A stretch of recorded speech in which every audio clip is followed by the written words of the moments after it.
Depression एक ऐसी बीमारी है जिससे बाहर निकलना उतना ही मुश्किल है जितना कि इस बारे में दूसरों को बता पाना कि मैं इस बीमारी का शिकार हूं। लेकिन बहुत सारी ऐसी वजहें हैं जिसको अगर आप अपनाएंगे तो आप इससे न सिर्फ निकल सकते हैं बल्कि पूरी तरह से एक सामान्य जिंदगी में वापस लौट सकते हैं। आपको बता दें कि सुशांत सिंह की मौत के बाद ऐसे कई कहानियां और किस्से सामने आ रहे हैं। उनमें सबसे बड़ा नाम कांग्रेस के युवा नेता मिलिंद देवड़ा का है। मुरली देवड़ा जो दिग्गज मंत्री रहे, उनके वो बेटे हैं। 10 सालों तक 2 बार वो सांसद भी रहे। उनकी ओर से खुलासा किया गया है कि उन्हें भी सुसाइड करने का, आत्महत्या करने का ख्याल सामने आया था, लेकिन इससे निकलने के लिए भी उन्होंने कई ऐसी बातें बताई जिसको आपके लिए जानना बेहद जरूरी है। मिलिंद देवड़ा ने जो 5 बातें बताई हैं, मैं उसके बारे में आपको बताती हूं, क्योंकि हम दूसरों के अनुभवों से सीख ले सकते हैं। हम ये जान सकते हैं कि अगर डिप्रेशन की बीमारी हमें घर कर गई है, अगर हम परेशान हैं मानसिक तौर पे और सुसाइड का ख्याल आ रहा है, तो हमें क्या करना चाहिए। नंबर 1, जब भी इस तरह के ख्याल दिल में आए, आप उन लोगों से मिले जिन्हें आप प्यार करते हैं और उनकी आंखों में देखें जो आपको बहुत ज्यादा प्यार करते हैं। मिलिंद देवड़ा ने जो दूसरी बातें बताई हैं, अगर आपको डिप्रेशन हो रहा है, आप परेशान हैं, आपको समझ में नहीं आ रहा, तो इस बात को लेकर कतई हिचक ना रखें, संकोच ना करें, डरे मत और तुरंत डॉक्टर की सलाह लें, परामर्श लें और उनको आपके ऊपर जो बीत रही है खुलकर बताएं कि आप किस समस्या का सामना कर रहे हैं, क्योंकि डॉक्टर्स के पास जाने से हमारी उस समस्या का समाधान हो जाएगा, लेकिन बहुत जरूरी है कि हम उसे एक्सप्रेस करें। तीसरी चीज जो उन्होंने बताई, आप खुद से प्यार करें। बहुत सारे ऐसे लोग हैं जो अपने परिवार से, अपने बच्चों से, अपने पति से, माता पिता से, दोस्तों से बहुत प्यार करते हैं, लेकिन उसमें वो खुद को भूल जाते हैं। ये जिंदगी बहुत महत्वपूर्ण है, हमेशा नहीं मिलती। जो भी जिंदगी हमें मिली है उसे स्वीकार करना सीखें और खुद से प्यार करना सीखें।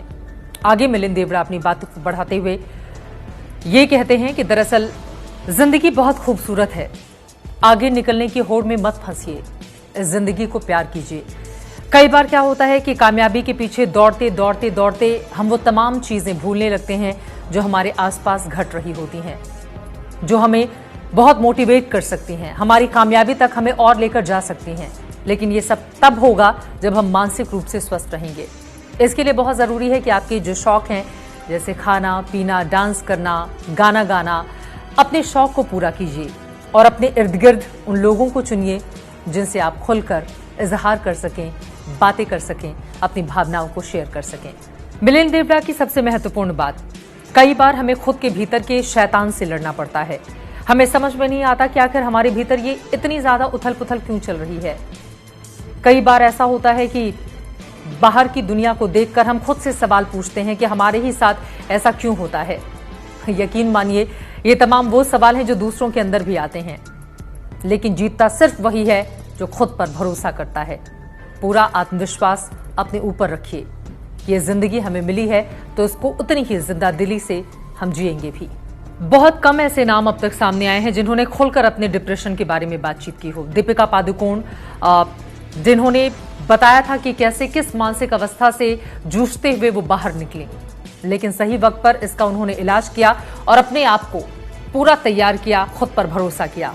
मिलिंद देवड़ा की बातें भी चौंकाती हैं, क्योंकि एमपी रहते समय भी उनको सुसाइड का ख्याल आया था और जब वो टीनेज में थे, यानी कि अपने कॉलेज लाइफ में, उस समय भी उनको आत्महत्या, सुसाइड का ख्याल आया था, लेकिन उन्होंने इससे खुद को निकालने के लिए तमाम जतन किए, जद्दोजहद किए और अब वो पूरी तरह से तनाव मुक्त है। ये छोटी छोटी बातें हैं जिन पर अगर आप गौर फरमाएंगे तो यकीन मानिए कभी भी सुसाइड करने जैसा खतरनाक विचार आपके दिल में नहीं आएगा।